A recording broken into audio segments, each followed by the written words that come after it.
In 1948, the establishment of Israel ignited a geopolitical firestorm, with neighbouring Arab nations opposing its creation. This conflict has evolved dramatically over the decades, particularly following the Iranian Revolution of 1979, which transformed Iran into an Islamic republic and a staunch adversary of Israel. After this political shift, Iran began to cultivate a varied and innovative approach to Israeli containment. By leveraging non-state actors and militant groups, Iran has managed to challenge Israel's dominance without engaging in direct military confrontation. Until recently. But how and why did Iran build this unconventional fighting force? And how does the first direct attack from Iran, which occurred on April 13th, 2024, alter this geopolitical chessboard? As always, we'll first need to understand the historical context of these two major regional players in order to answer these questions.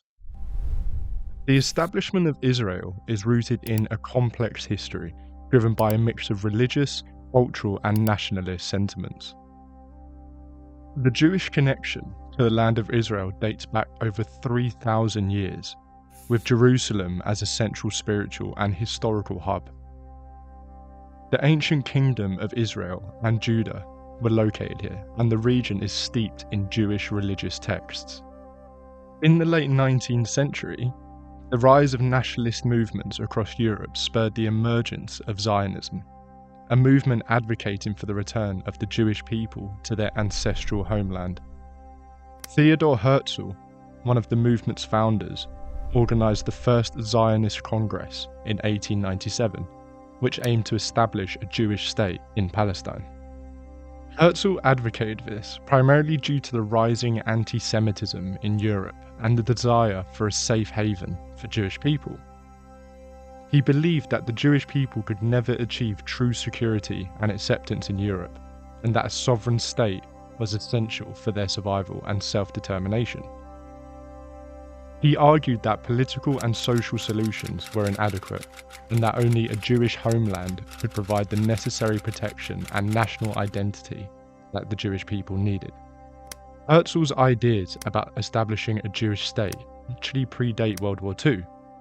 He was active in the late 19th century, particularly with the publication of his book, Der Judenstaat, which translates to the Jewish State, in 1896, and in the first Zionist Congress only a year later, in 1897. The immense tragedy of World War II and the loss experienced by the Jewish people during the war underscored the urgency of Herzl's central propositions. After the Holocaust, there was widespread global sympathy for Jewish suffering, which galvanized support from the existing Zionist cause. In 1947, the United Nations proposed a petition plan for Palestine, leading to the establishment of Israel in 1948. So while Herzl's ideas were formulated earlier, the events of World War II played a crucial role in bringing them to fruition. Now that we understand the roots of Israel's creation as a modern nation state, let's discuss the history of the Palestinian state. Palestine was conquered by various empires, including the Egyptians, Assyrians, Babylonians, Persians, Greeks, and Romans.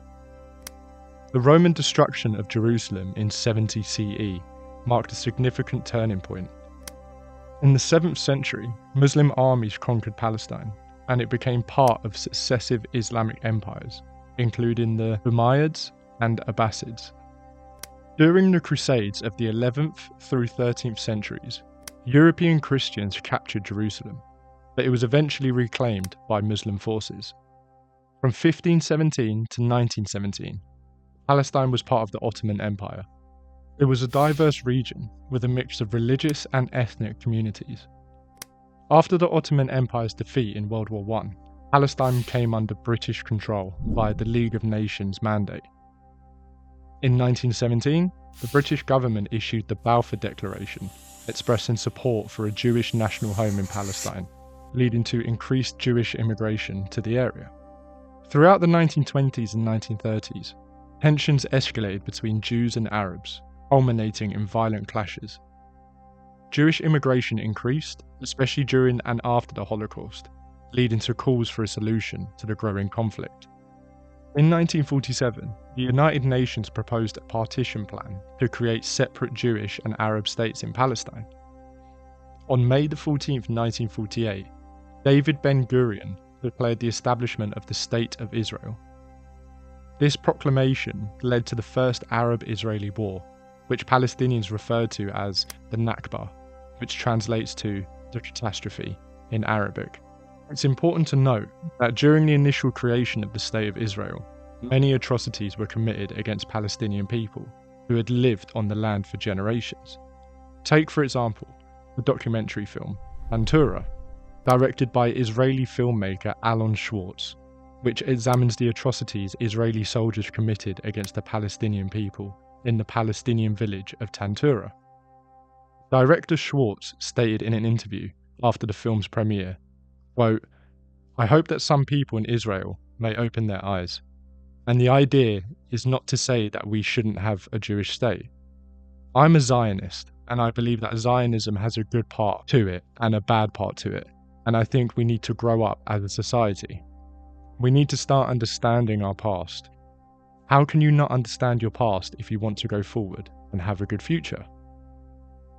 Although the Israeli government has historically denied the many reported atrocities committed against the Palestinian people, there is a growing movement pushing for governmental recognition of these atrocities.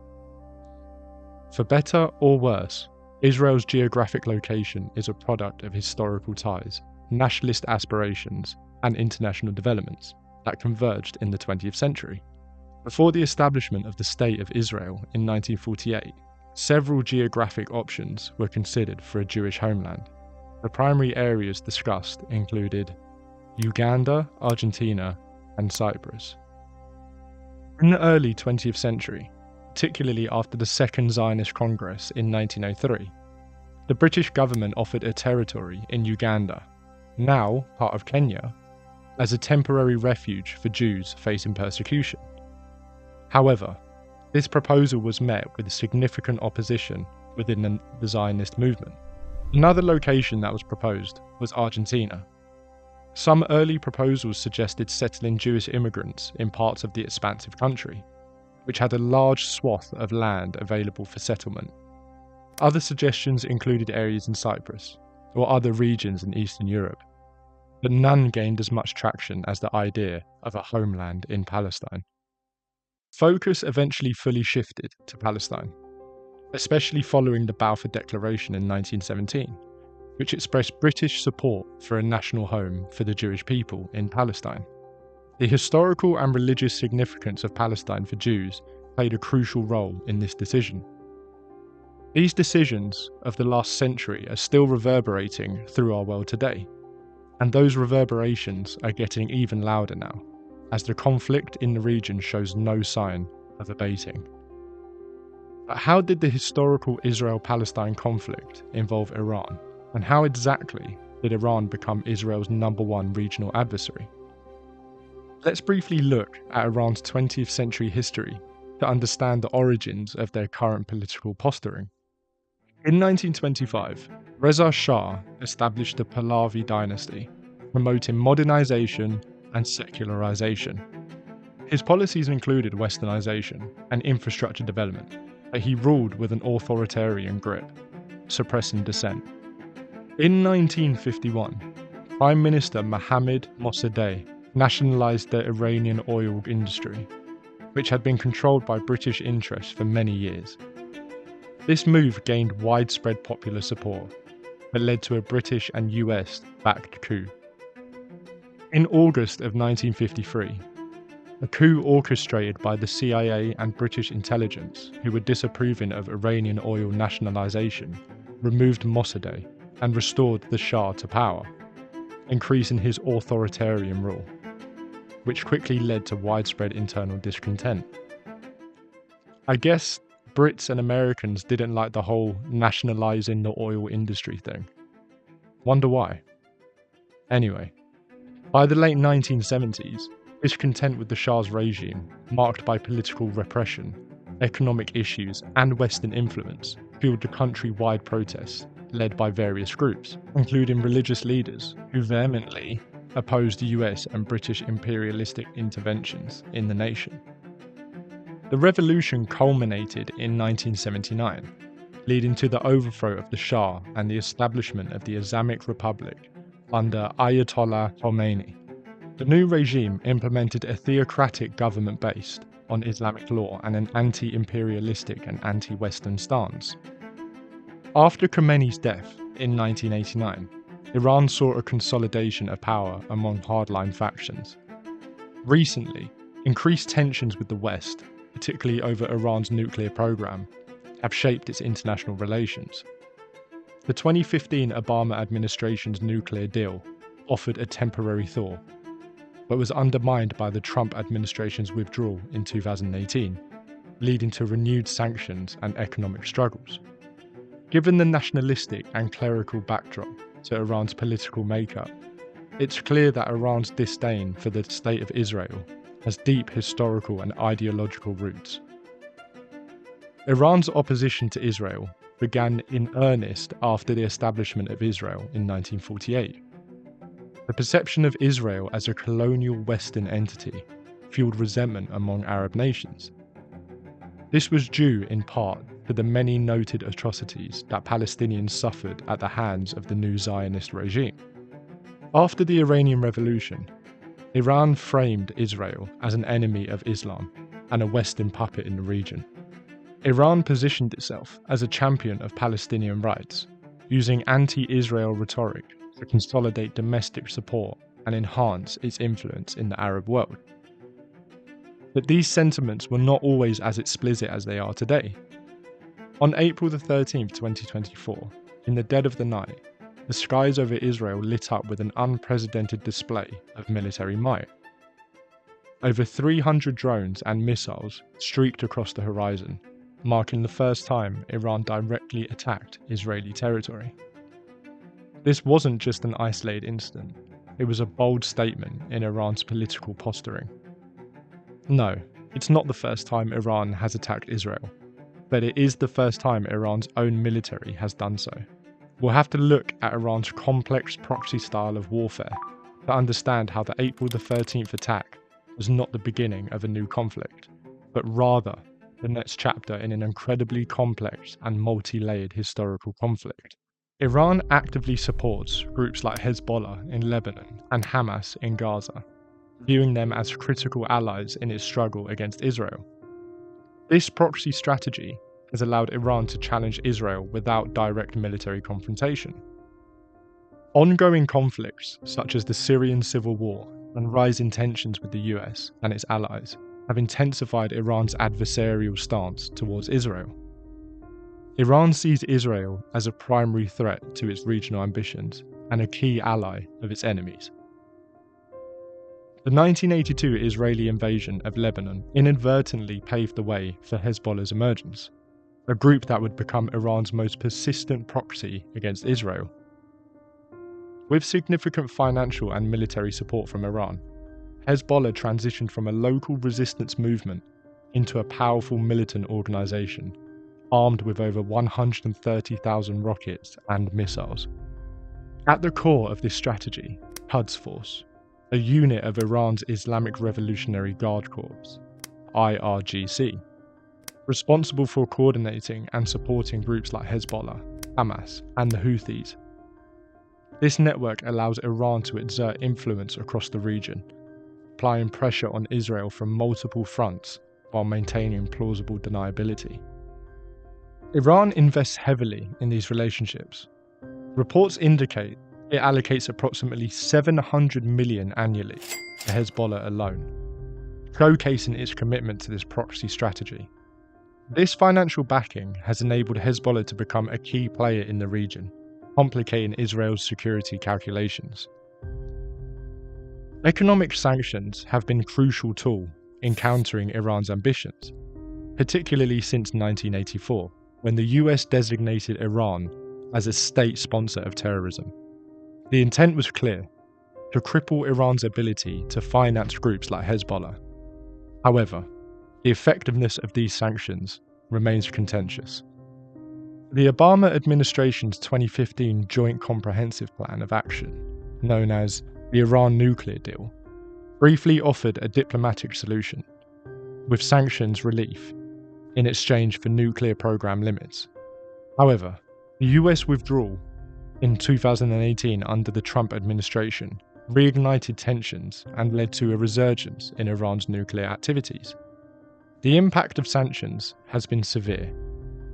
Iran's oil exports plummeted from 2.1 million barrels per day to about 100,000 by 2020.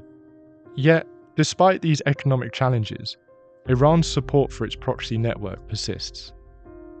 Analysts point to Iran's use of alternative financial networks, including cryptocurrency and informal markets, as a means to navigate sanctions.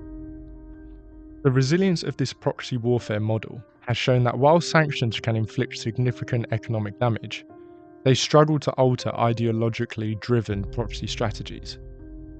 Even amidst economic hardships, funding for militant groups remains a priority, suggesting that Iran's commitment to its regional ambitions is unwavering. Battlefield dynamics have shifted dramatically, particularly since October 7, 2023, when Israel initiated over 17,000 military operations in response to Hamas's attack on Israeli civilians. Israel's surge in military activity has predominantly targeted Palestinian territories, Lebanon and Syria, reflecting Israel's determination to avenge the lives taken on October 7th, while also attempting to diminish Iran's proxy influence. The human toll of this conflict is staggering. As of August 15th, 2024, more than 40,000 Palestinians have died in the ongoing military campaign, with the majority being civilians, particularly children. This has created a humanitarian crisis of epic proportions, displacing most of Gaza's 2.3 million residents. Despite this, Iran's proxy network has proven resilient. The Houthis of Yemen have launched military actions against US and Israeli interests in the Red Sea, demonstrating Iran's ability to leverage its proxies even from afar. Hezbollah has stepped up its military activities along Israel's northern border, further complicating the security landscape. The ongoing Iran-Israel conflict reveals a complex interplay of power dynamics. Iran's mastery of proxy warfare has allowed it to challenge Israel's regional dominance without engaging in direct conflict. But how does the April 13th direct attack change calculations in the region? Well, there are a few major consequences. Firstly, the hope of a two-state solution serving as the panacea for conflict continues to fade away from even the most hopeful of political leaders. Many Israelis and Palestinians now view coexistence as increasingly unattainable, raising concerns about long-term peace prospects in the region. Next, there are the economic consequences. The economic implications of the conflict are profound. Although Iran faces crippling sanctions, its support for militant groups remains strong, suggesting that economic tools alone may not effectively alter its strategic objectives. The Iran nuclear deal's collapse has only exacerbated concerns about nuclear proliferation and regional stability. As Iran's network of proxies continues to play a crucial role, Israel and its allies face heightened challenges in countering this influence.